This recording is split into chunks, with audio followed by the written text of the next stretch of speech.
Audio series of subject OOPS. We are in the third unit, that is extending classes using inheritance. Today's our topic is hierarchical inheritance. Course outcome includes implement inheritance in C++ program.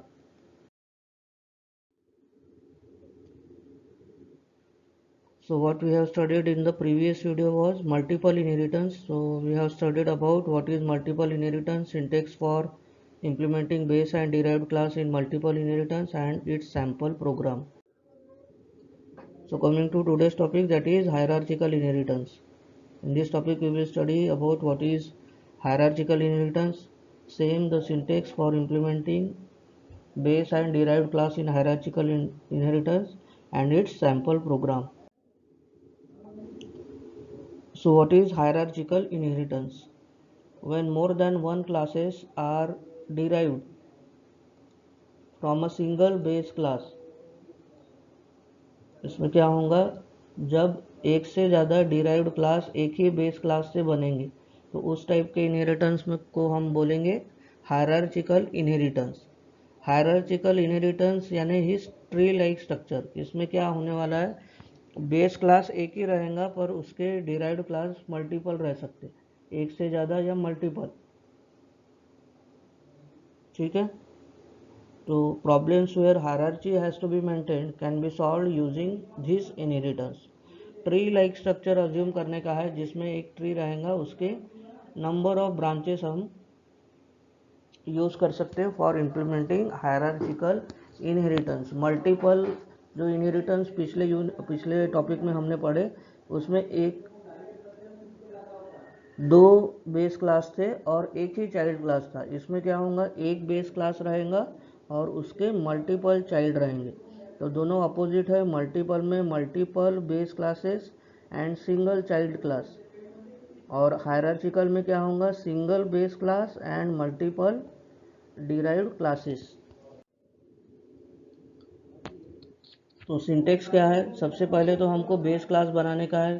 Class base class name, वही चीज़ें आएंगी इसमें, उसके data members आएंगे या data properties and member function that are methods. अभी ये base class हमारा बन गया, फर्स्ट बेस क्लास. ठीक है. अभी बेस क्लास से हमको मल्टीपल चाइल्ड क्लासेस या मल्टीपल डिराइव्ड क्लासेस बनाने का है.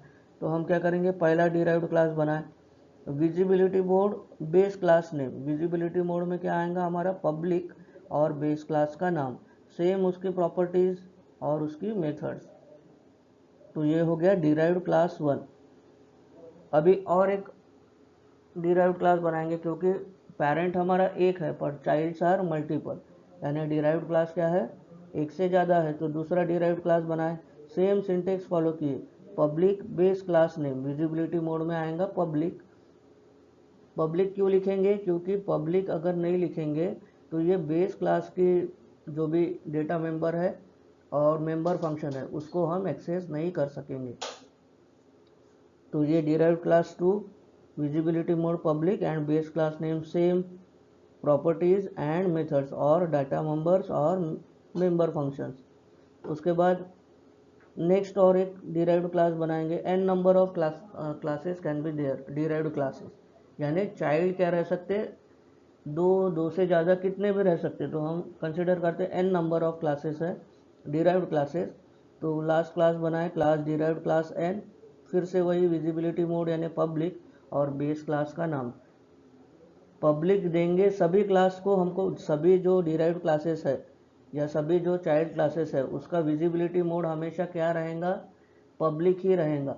सभी डिराइव्ड क्लासेस में विजिबिलिटी मोड रहेगा पब्लिक. पब्लिक से ही बेस क्लास की सभी प्रॉपर्टीज हम इनहेरिट करेंगे. और यहाँ पे और एक चीज़ ध्यान देने की है कि डिराइव्ड क्लास का उसके अबव वाला जो क्लास है उससे कोई रिलेशन नहीं है. यानी ये जितने भी डिराइव्ड क्लासेस है उनका एक मेक के साथ कोई रिलेशन नहीं है, पर वो डायरेक्टली किससे रिलेट कर रही, विद द बेस क्लास. जैसे ये बेस क्लास 1 यहाँ से आए, डिराइव्ड क्लास 1 किसको इनहेरिट कर रहा, बेस क्लास को.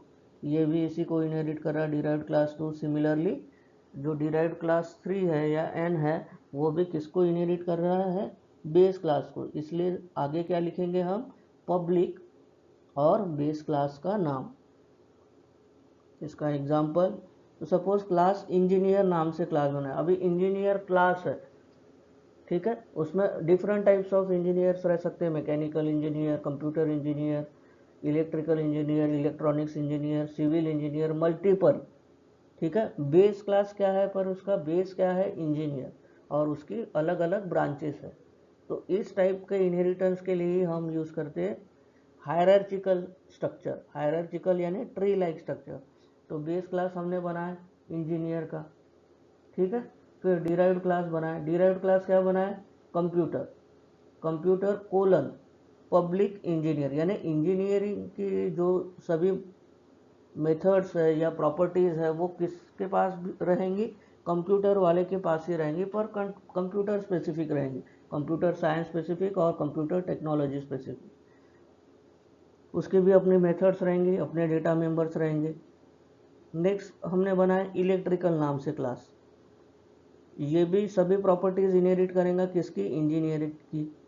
इंजीनियरिंग की जो भी प्रॉपर्टीज़ है वो भी कौन इनहेरिट करेगा, इलेक्ट्रिकल। सेम फॉर कंप्यूटर, पर इसके स्पेसिफिक आएंगे इलेक्ट्रिकल से रिलेटेड। तो इस टाइप का जब एक ही बेस क्लास रहता और मल्टीपल चाइल्ड क्लासेस रहेंगे या मल्टीपल डिराइव्ड क्लासेस रहेंगे, तो उस टाइप के इनहेरिटेंस को हम कहेंगे हायरार्चिकल इनहेरिटेंस। सिंटेक्स के ऊपर ध्यान देने का है, सभी किससे रिलेट कर रहे हैं, विद द बेस, इसलिए सिर्फ क्या देने का है, पब्लिक और बेस क्लास का नाम। यह ये भी किससे इनहेरिट कर रहा है, बेस से, तो पब्लिक बेस क्लास का नाम, ठीक है। सपोज हमने लिए इंजीनियर नाम का क्लास है, तो इंजीनियर ये हमारा तो बेस क्लास हो गया। इसमें नंबर ऑफ रहेंगे, मैकेनिकल, सिविल, जो भी है, ठीक है, पर किसको इनहेरिट कर रहे हैं, इंजीनियर को। तो आगे क्या देने का है, कोलन। देखिए पब्लिक क्यों देते हैं ये अभी सभी को पता है, क्योंकि बेस क्लास की सभी प्रॉपर्टीज इनहेरिट करेगा हमारा चाइल्ड क्लास, उसके कारण पब्लिक दिए। और किसको इनहेरिट कर रहा, बेस क्लास को, तो बेस क्लास का नाम, ठीक है। सिंपल कंसेप्ट है जिसमें हमको क्या करने का है, सिर्फ बेस क्लास एक ही रहेगा इसमें, और डिराइव्ड क्लासेस क्या रहेंगे, मल्टीपल। सिर्फ डिराइव्ड क्लासेस को हमको क्या देने का है, पब्लिक और बेस क्लास का नाम।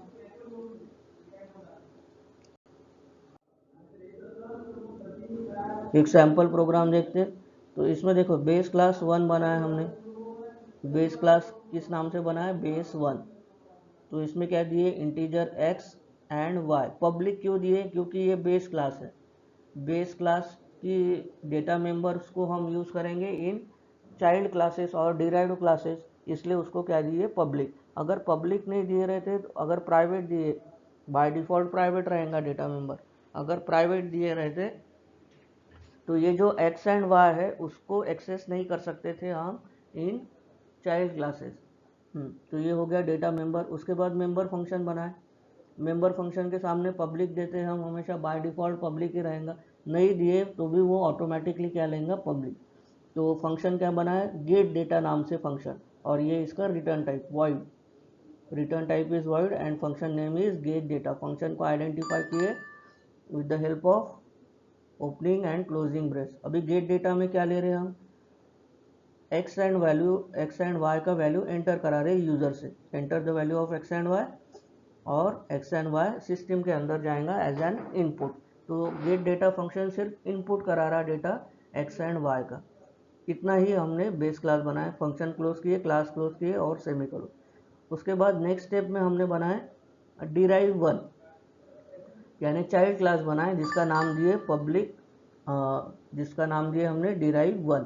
और उसके आगे क्या दिए, देखो पब्लिक, क्योंकि पब्लिकली एक्सेस होना to the base class, base class के सभी वैल्यूज़ को वो एक्सेस करेगा, member functions as well as data members को। और उसके सामने नाम किसका दिए, बेस क्लास का, तो बेस क्लास का नाम है बेस 1, तो पब्लिक बेस 1। इसमें अभी डेटा मेंबर की हमको ज़रूरत नहीं है, सपोज मेरे को नहीं लेने का है डेटा मेंबर तो नहीं लिए, ठीक है। उसके बाद मेंबर फंक्शन बनाए। अभी मेंबर फंक्शन क्या कर रहा है, ये प्रोडक्ट कर रहा है। प्रोडक्ट किसका कर रहा है, एक्स एंड वाई का। एक्स एंड वाई किसके पास है, बेस के पास, पर क्योंकि हमने इसको पब्लिक किए है, यानी ये एक्स एंड वाई ऑटोमेटिकली आ जाएगा इन डिराइव्ड क्लास 2, यानी ये एक्सेस कर सकेगा। तो product equals to x and x into y. Function close किए, क्लास क्लोज किए, और एक क्लास बनाएंगे। तो सपोज हमने बनाया डिराइव टू नाम से और एक क्लास, तो क्लास डिराइव टू किसको इनहेरिट करेगा? बेस क्लास को ही, तो बेस वन, तो पब्लिक बेस वन। इसमें भी एक फंक्शन बना है सम नाम से। अभी सम किसको एक्सेस कर रहा? Sum equals to x plus y. X plus y किसके पास है? बेस के पास। क्योंकि हमने पब्लिक दी है तो ये x y x and y यहाँ पे भी हम यूज़ कर सकेंगे। एक्सेस स्पेसिफायर जब भी देंगे क्लास के सामने, उसको इनहेरिटेंस में हमेशा पब्लिक ही देने का है। उसके बाद अभी ये क्लासेस बन गए हमारे, पर क्लासेस को एग्जीक्यूट करने के लिए मेन फंक्शन चाहिए। तो मेन फंक्शन लिखे वॉइड मेन और इंटीजर मेन। अभी यहाँ पे दो हमने क्या बनाया? Child classes. पहला चाइल्ड क्लास है हमारा डिराइव वन और सेकंड इज डिराइव टू। तो डिराइव वन का ऑब्जेक्ट बना है डिराइव वन ए, ठीक है। ए डॉट प्रोडक्ट, ए डॉट प्रोडक्ट जैसे ही होगा ये किसके पास जाएगा? प्रोडक्ट नाम के फंक्शन के पास। प्रोडक्ट क्या आएगा? X into y. उसके बाद ए डॉट सम, ए डॉट सम किसके पास है? डिराइव टू के पास। तो यहाँ पे क्या हो जाएगा? ए डॉट यानी एक्स प्लस वाई का वैल्यू आएगा। उसके बाद डिराइव टू का ऑब्जेक्ट बनाए।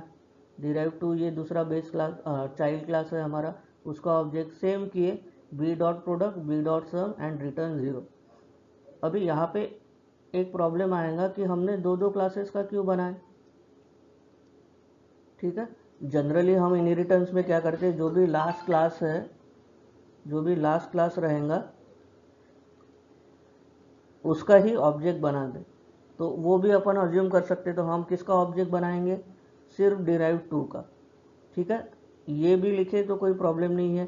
सपोज हमने ये दोनों के ऑब्जेक्ट बनाए, चाइल्ड यानी डिराइव वन के भी बनाए, डिराइव टू के भी बनाए।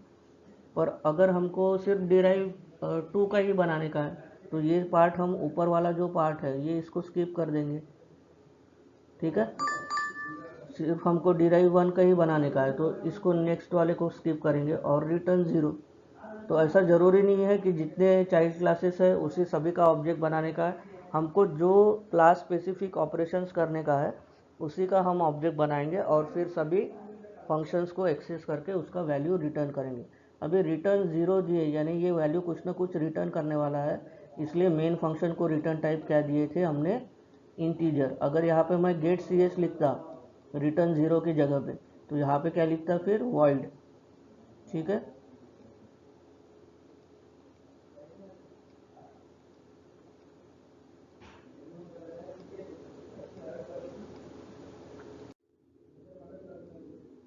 MSBT questions define hierarchical inheritance, ये डिफिनेशन आता है एग्जाम में। Syntax of defining a derived class in hierarchical inheritance, तो सिंटेक्स भी हमने पढ़े। क्या देने का है? सिर्फ base class as it is, और उसके बाद जितने भी चाइल्ड क्लासेस बनाएंगे उसके सामने क्या लिखेंगे? कोलन देके पब्लिक बेस क्लास नेम, क्योंकि एक ही बेस क्लास है तो सिर्फ क्या देंगे? Public base class name. तो ये हो गया सिंटेक्स। सिंटेक्स एक्सप्लेन करने के लिए भी आता है फॉर 4 मार्क्स, और एक हायरार्चिकल इनहेरिटेंस का प्रोग्राम जो 4 मार्क्स के लिए आएगा या 6 मार्क्स के लिए। हायरार्चिकल इनहेरिटेंस का प्रोग्राम लेंदी रहेगा क्योंकि इसमें मल्टीपल चाइल्ड क्लासेस है, तो इट में बी आस्क फॉर 4 मार्क्स और फॉर 6 मार्क्स। कभी कभी ये 8 मार्क्स के लिए भी पूछा हुआ है क्वेश्चन फॉर हायरार्चिकल इनहेरिटेंस। तो अगर कंसेप्ट क्लियर है तो कुछ भी डिफ़िकल्ट नहीं है इसमें प्रोग्राम लिखना। So what we have studied today, that is what is hierarchical inheritance, syntax for implementing hierarchical inheritance for base class and derived class and its sample program. POs mapped are PO 1, 2, 3, 4, 7, 8, 9 and 10. So thanks for watching the video lecture. In the next video we will see about next topic, that is hybrid inheritance. Last topic inheritance का हमको पढ़ने का है hybrid inheritance, और ये topic hybrid inheritance होने के बाद हम एक बार फिर से रिवाइज करेंगे in a single video about the types of inheritance. So thanks for watching. Thank you.